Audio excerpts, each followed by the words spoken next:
अब आगे अर्जुन जल्दी से सृष्टि को रूम में लाकर बेड पर लेटाता है। उसके पीछे पीछे सभी घर वाले आ जाते हैं। सबके वहां पहुंचने के बाद मुकेश जी बोलते हैं कि उन्होंने डॉक्टर को कॉल कर दिया है, वह बस 5 मिनट में आ रहे। तभी एक सर्वेंट अंदर आता है और बोलता है, सर वह डॉक्टर आ गए हैं। उसकी बात सुन सभी लोग पीछे मुड़कर देखते हैं तो वहां एक लेडीज डॉक्टर अपने हाथ में अपना सूटकेस लिए हुए खड़ी थी। उसको देखकर मुकेश जी बोलते हैं, मिस रूपाली, थैंक यू कि आप मेरे बुलाने पर इतनी जल्दी यहाँ पर आ गई। मुकेश जी की बात सुन डॉक्टर बोलती है, आप थैंक यू मत बोलिए मिस्टर सिंघानिया, ये तो मेरी ड्यूटी है। अच्छा वो सब जाने दीजिए और ये बताइए कि पेशेंट कहाँ है। उसकी बात सुन रेखा जी बोलती है, वह रही। इतना बोल वह सृष्टि की तरह इशारा कर देती है। रेखा जी की बात सुन डॉक्टर जल्दी से सृष्टि के पास जाती है और वह उसको चेक करने लगती है। तो वहीं सभी लोग वहीं पर खड़े होकर देख रहे थे। डॉक्टर सृष्टि की नब्ज चेक करके देखती है और बोलती है कि इनकी नब्ज तो ठीक चल रही है। उनकी बात सुन सभी लोग पूछते हैं, लेकिन सृष्टि बेहोश कैसे हो गई। सभी लोगों की बात सुन डॉक्टर बोलती है, देखिए मुझे लगता है कि इन्होंने अपना खाने पीने का ध्यान ठीक से रखा नहीं होगा और फिर कमजोरी के कारण इन्हें चक्कर आ गया होगा और ये बेहोश हो गए। दरअसल सृष्टि पिछले 2 दिनों से अपने खाने पीने का ध्यान नहीं रख रही थी, क्योंकि इन 2 दिनों में उसकी पूरी जिंदगी बदल है। पहले अपने शादी वाले दिन कुछ नहीं खाई थी और वह ऐसे ही पूरा दिन बीत गया था, और जब अगली सुबह सबके साथ नाश्ता किया था तभी उसने ढंग से नाश्ता नहीं किया, और फिर लंच के वक्त प्रिया के साथ भी उसने ढंग से नहीं खाई थी, और फिर आज भी उसने नाश्ता कुछ खास की नहीं थी। उसके बाद पूरा दिन ऑफिस में बिना कुछ खाए बस काम किए जा रही थी। उसी कारण से जब वह कार में बैठी तो उसकी इतनी जल्दी आंख लग गई थी। डॉक्टर की बात सुन सभी लोग बोलते हैं, लेकिन सृष्टि को होश कब तक आएगा। सबकी बात सुन डॉक्टर बोलती है, चिंता मत करिए, मैं अभी इनको इंजेक्शन दे देती हूँ, कुछ देर में इनको होश आ जाएगा। इतना बोल वह सृष्टि के हाथों में एक इंजेक्शन लगा देती है और फिर सबसे बोलती है, देखिए ये अभी अंदर से बहुत कमजोर है, इसीलिए आप लोग इनका और इनके खाने पीने का ध्यान रखिएगा।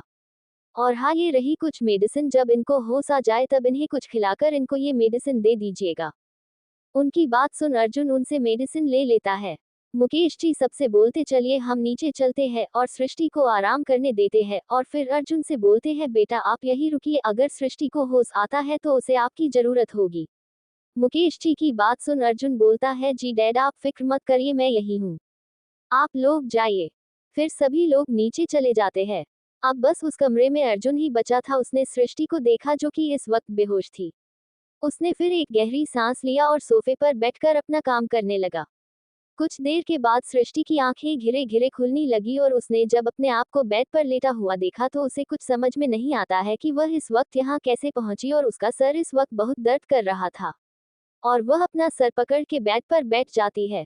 जब अर्जुन की नजर सृष्टि पर पड़ती है जो इस वक्त अपना सर पकड़ के उठ रही थी, तो वह जल्दी से जाकर उसको बैठने में मदद करता है और पूछता है, अब तुम कैसी हूँ, चक्कर तो नहीं आ रहा है।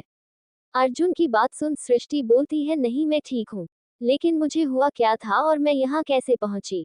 उसकी बात सुन अर्जुन बोलता है, तुम बेहोश हो गई थी और मैं तुम्हें आया पर लेकर आया हूँ। अर्जुन की बात सुन सृष्टि बोलती है, लेकिन ये मेरा हाथ इतना क्यों दर्द कर रहा है। उसकी बात सुन अर्जुन बोलता है, क्योंकि तुम्हें देखने के लिए डॉक्टर आई थी और उन्होंने तुम इंजेक्शन दिया है, इसीलिए ऐसा हो रहा है। तुम आराम करो, मैं तब तक तुम्हारे लिए खाना लेकर आता हूँ। इतना बोल अर्जुन सृष्टि को लेता कर नीचे आता है और वह सुनीता आंटी से बोलता है कि वह एक प्लेट खाना लगा कर दे। उसकी बात सुन सुनीता आंटी पूछती है, क्या सृष्टि बेटी को होश आ गया।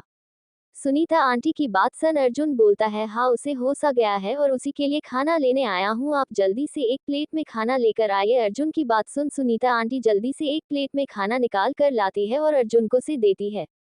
अर्जुन उनके हाथ से प्लेट लेकर वहां जाने ही वाला होता है, लेकिन फिर कुछ सोच कर रुक जाता है और बोलता है कि आप सबको बता दे कि सृष्टि को होश आ गया है, लेकिन वह उनसे आज नहीं बल्कि सुबह मिले। अर्जुन की बात सुन सुनीता आंटी बोलती है, जी अर्जुन बाबा आप चिंता मत करिए। कुछ ही देर में अर्जुन रूम में आता है और सृष्टि के पास जाकर उसे उठाता है और बोलता है, ये लो खाना खाओ। उसकी बात सुन सृष्टि अर्जुन के हाथ से प्लेट ले लेती है, क्योंकि उसको भूख बहुत जोर से लगी हुई थी और वह खाना खाने लगती है। उसको ऐसा खाना खाते देख अर्जुन के चेहरे पर स्माइल आ जाती है, लेकिन सृष्टि उसको देखती इससे पहले वह फिर से नॉर्मल हो जाता है। सृष्टि की नजर जब अर्जुन पर पड़ती है और वह उससे पूछती है, क्या आपने डिनर कर लिया। सृष्टि की बात सुन अर्जुन बोलता, नहीं अभी नहीं, लेकिन बाद में कर लूंगा। उसकी बात सुन सृष्टि बोलती है, बाद में क्यों, आप अभी क्यों नहीं कर रहे हैं।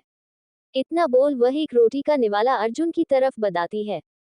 क्या लगता है आपको, क्या अर्जुन सृष्टि के हाथों से खाना खाएगा? जानने के लिए पढ़ते रहिए love after Shaadi only on pocket novel पार। प्लीज गाइस, आप लोग कमेंट करके बोलिए कि आपको ये स्टोरी कैसी लग रही है। अब आगे, सृष्टि के पूछने पर कि उसने खाना खा लिया, अर्जुन बोलता है कि मैं बाद में खा लूंगा, तुम खाओ। अर्जुन की बात सुन सृष्टि उसके तरफ एक निवाला बढ़ाते हुए बोलती है, ये लीजिए आप भी खाइए। सृष्टि को अपनी तरफ निवाला बढ़ाता देख अर्जुन बोलता है, नहीं तुम खाओ, मैं बाद में खा लूंगा। अर्जुन के मना करने के बाद सृष्टि कुछ बोलती कि तभी फिर से अर्जुन बोलता है कि तुम खाओ, मेरी चिंता मत करो। पहले अपने शरीर का ध्यान दो, फिर किसी के बारे में सोचना, वरना कहीं फिर से बेहोश ना हो जाओ। इतना बोल वह बाहर चला जाता है। उसके वहां से चले जाने के बाद सृष्टि अर्जुन की नकल उतारते हुए बोलती है, पहले अपने शरीर का ध्यान दो, तब किसी और के बारे में सोचना। इतना बोल वह बोलती है, बिल्कुल खड़ूस है। फिर वह खाना खाने लगती है। कुछ देर बाद अर्जुन रूम में आता है तो देखता है कि सृष्टि लैपटॉप पे काम कर रही थी। उसको ऐसा करते देख अर्जुन बोलता है, क्या कर रही हो तुम? अर्जुन की बात सुन सृष्टि बोलती है, वह कल की मीटिंग के लिए प्रेजेंटेशन बना रही हूँ। सृष्टि की बात सुन अर्जुन बोलता है, उसकी कोई जरूरत नहीं है, तुम अभी आराम करो। इतना बोल वह सृष्टि के हाथ से लैपटॉप ले लेता है और उसे बंद करके टेबल पर रख देता है। अर्जुन के ऐसा करने पर सृष्टि बोलती है, आपने लैपटॉप क्यों बंद किया? अब कल के मीटिंग का क्या होगा? उसकी बात सुन अर्जुन बोलता है, उसकी चिंता तुम मत करो, और वैसे भी वह क्लाइंट कल नहीं आ रहे हैं, इसीलिए तुम चिंता मत करो। पर सृष्टि कुछ बोल पती उससे पहले ही अर्जुन बोलता है, मैंने कहा ना तुम आराम करो। और फिर वह उसे मेडिसिन देते हुए बोलता है, ये लो इसे खा लो। अर्जुन के हाथ में दवा देख सृष्टि बोलती है, ये दवा क्यों? उसकी बात सुन अर्जुन बोलता है, क्योंकि डॉक्टर ने बोला है तुम्हें खाने लिए। अर्जुन की बात सुन सृष्टि उसके हाथ से दवा ले लेती है और उसको खा लेती है। सृष्टि की दवा लेने के बाद अर्जुन बोलता है, तुम अब आराम करो। उसकी बात सुनकर सृष्टि भी चुपचाप लेट जाती है। कुछ ही देर में सृष्टि को दवा के कारण नींद आ जाती है और वह सो जाती है, तो वहीं अर्जुन अपना काम करने लगता है। उसी तरह रात के 12 बज जाते हैं, तब जाके अर्जुन अपना काम करके उठता है और जब उसका नजर सामने बेड पर पड़ता है तो वह देखता है कि सृष्टि के ऊपर से ब्लैंकेट हटी हुई है। देख अर्जुन उसके पास जाकर उसको ब्लैंकेट सही से ओढ़ा देता है। वह जैसे ही उसे ओढ़ा कर हटने वाला होता है कि तभी सृष्टि उसका हाथ नींद में ही पकड़ लेती है। ये देख अर्जुन हड़बड़ा जाता है, लेकिन जब वह देखता है कि सृष्टि सो रही है तब वह अपने आप को शांत करता है और अपना हाथ छुड़ाने की कोशिश करता है, लेकिन उल्टा सृष्टि ही उसका हाथ पकड़ दूसरी तरफ पलट जाती है। अर्जुन इसके लिए तैयार नहीं था और वह बेड के दूसरी तरफ आके गिर जाता है। वह जैसे ही बेड पर गिरता है तो वह सृष्टि को देखता है, जो कि इस वक्त बेखबर सो रही थी। उसको नींद में देख अर्जुन अपने आप से बोलता है, ये देखो ये मैडम तो बेखबर सो रही है, अगर इस वक्त जाग जाए तो पता नहीं कितना हंगामा करती।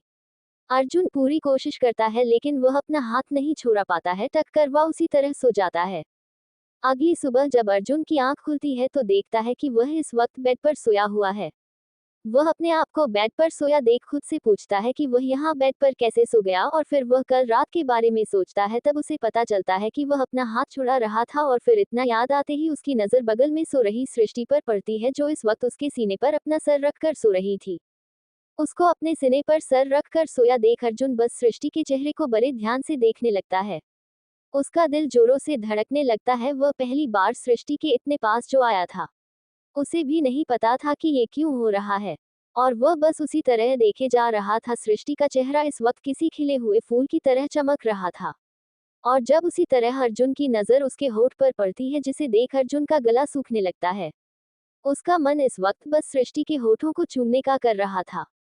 अर्जुन फिर अपने आप से बोलता है कि वह बस एक बार उसके होठों को छूकर दूर हो जाएगा। यही सोच वह उसकी तरफ धीरे धीरे से बढ़ने लगता है। वह जैसे ही सृष्टि के होठों के करीब पहुंचता है तो सृष्टि का मसाने लगती है, जिससे अर्जुन रुक जाता है और वह सृष्टि को देखता है, जो इस वक्त सो रही थी। उसको सोता देख अर्जुन को चैन मिलता है और फिर अपने आप को दांतते हुए बोलता है, क्या कर रहा है तू अर्जुन? तू सृष्टि के सोने का फायदा उठाने वाला था, ऐसा कैसे कर सकता है तू? अगर इसके बारे में सृष्टि को पता चल जाएगा तो वह तुझे कभी माफ नहीं करेगी। इतना बोल वह सृष्टि को अपने सीने पर से हटाकर बेड पर लेटा देता है और वह बेड पर से उठकर वॉशरूम में चला जाता है। थोड़ी देर में अर्जुन वॉशरूम से बाहर आता है और जब उसने टाइम देखा तो अभी सुबह का 6 बज रहे थे। टाइम देखकर अर्जुन बोलता है, क्यों ना जॉगिंग किया जाए। फिर वह अपने जॉगिंग शूज पहनकर रूम के बाहर आ जाता है।